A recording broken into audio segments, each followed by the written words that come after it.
Good morning. કેમ છો બધા? જય શ્રી કૃષ્ણ.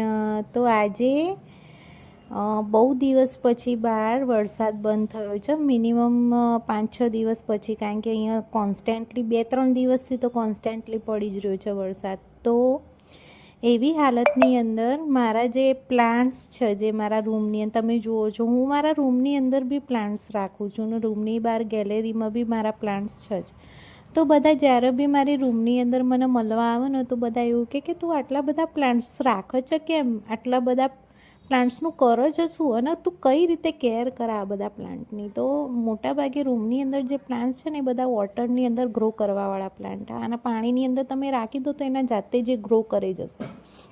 2-3 દિવસ થાય એટલે પાણી ચેન્જ કરી દેવાનું. તો બધા પ્લાન્ટ આ રીતે મારા રૂમની અંદર હોય, અને મને ખબર નહીં કેમ પણ મને પ્લાન્ટ્સ મને ગમે એમ, તો હું રાખું છું એમ અલગ અલગ પ્લાન્ટ્સ.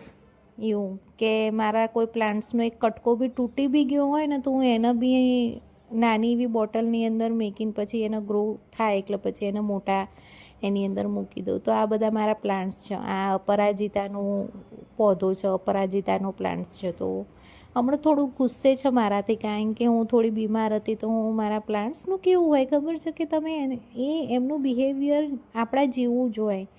મતલબ આઈ નો ધેટ કે પ્લાન્ટની અંદર જીવ ના હોય, જીવતા ના હોય, બટ મે બી તો બી એમનું જે બિહેવિયર અમુક ટાઈમે મને લાગતો હોય ને એ માણસો જેવું જ લાગતું હોય, કે જ્યારે બી હું મારા પ્લાન્ટ્સની ઉપર ધ્યાન આપવાનું બંધ કરી દઉં ને થોડા દિવસ, તો એ મને ફૂલ હાલવાનું યાર બંધ કરી દેશે. અપરાજિતાનો જે આ પ્લાન્ટ છે ને એની અંદર બહુ દિવસથી ફૂલ આવવાના બંધ થઈ ગયા. એનું રીઝન બી છે કે હું બીમાર હતી થોડી, અને ટાઈમ બી એટલો હતો નહીં, તો હું કેર બી જેવી જોઈએ એવી નહીં કરી શકતી. ને આ પ્લાન્ટ્સ છે ને એ સુકાઈ ગયો છે.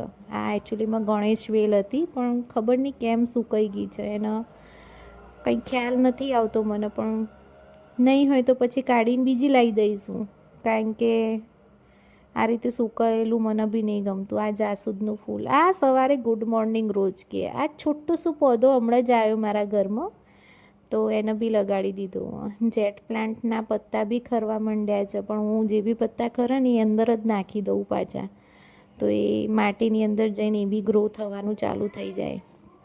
તો એવું જ છે. મોગરો, આટલા દિવસના પ્રેમ પછી મોગરાએ ફાઇનલી મને એક મોગરાનું ફૂલ હાલવાનું ચાલુ કરી દીધું, પણ એક જ આપો રોજ. પર્પલ હાર્ટ, આ બધા જે પ્લાન્ટ્સ છે ને એ મારા ફેવરેટ એમ. અજમો, આનામાંથી સ્મેલ બહુ સરસ આવે, નાના ફૂલ મને બહુ ગમે. આના ફૂલ છે ને એકદમ મસ્ત લાગે આમ દૂરથી જોઈએ ને તો. હા, આ બટર રોઝનો પ્લાન્ટ સુકાઈ ગયો, પણ આ સિઝનની અંદર યાર એનું સુકાવવું વ્યાજબી છે, કારણ કે આવું જોઈએ. મેં ઓનલાઈન બી જોયું હતું. આને અડવું બહુ મુશ્કેલ, નીચે કાંટા અને ઉપર ફૂલ આવે. તો આ તુલસી, મે બી આ છોટો સો બગીચો મારો, જેની અંદર હું નાના નાના પ્લાન્ટ, મતલબ બીજ હોય ને એ નાખી દઉં. જ્યારે બીજમાંથી પ્લાન્ટ ઉગવાનું ચાલુ થાય ને ત્યારે પ્લાન્ટને ધીરેથી મોટા કોઈ કન્ટેનર, મોટું કોઈ કુંડું હોય એની અંદર એને ટ્રાન્સફર કરી દઉં. તો હમણાં મેં બહુ બધા પ્લાન્ટના બીજ અંદર નાખ્યા હતા, તો ગ્રો થવાનું બી ચાલુ થઈ ગયું. ને અહીંયા એક નાનું અમથું પ્લાન્ટ ઉગ્યું જેને આપણે લજામણી કહીએ. મેં નાખ્યો તો યાર, મને યાદ નહોતું કે મેં નાખ્યો છે બીજ, પણ એ બી ગ્રો થવાનું ચાલુ થઈ ગયું. એની બાજુમાં એ અપરાજિતાનો બીજ નાખ્યો હતો, તો એ બી ગ્રો થઈ જ ગયો છે. હવે એના મોટા કુંડામાં શિફ્ટ કરી દઈશ એમ.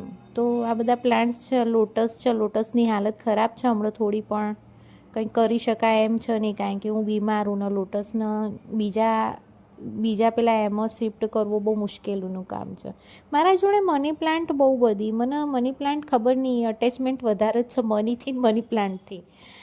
આ બી છે, પણ આનું થોડીક હમણાં મેં કટિંગ કર્યું હતું, ગ્રો થતા વાર થશે, પણ મે બી થવા તો માંડ્યા જ છે.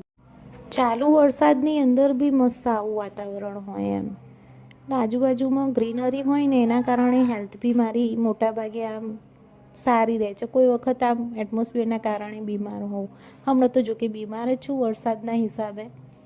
તો આ મારું ઘર છે નાનું અમથું, અને મારા પ્લાન્ટ જ એની જોડે હું રહું છું. હું એકચ્યુઅલીમાં એમની જોડે વાતો બી કરતી હોઉં છું.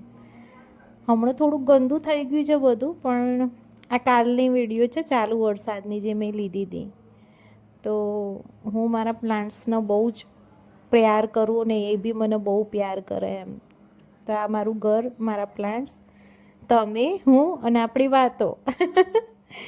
ચલો, આજનું પૂરું થયું. હવે કાલનું આપણે કાલે વાત કરીશું. ચલો બાય.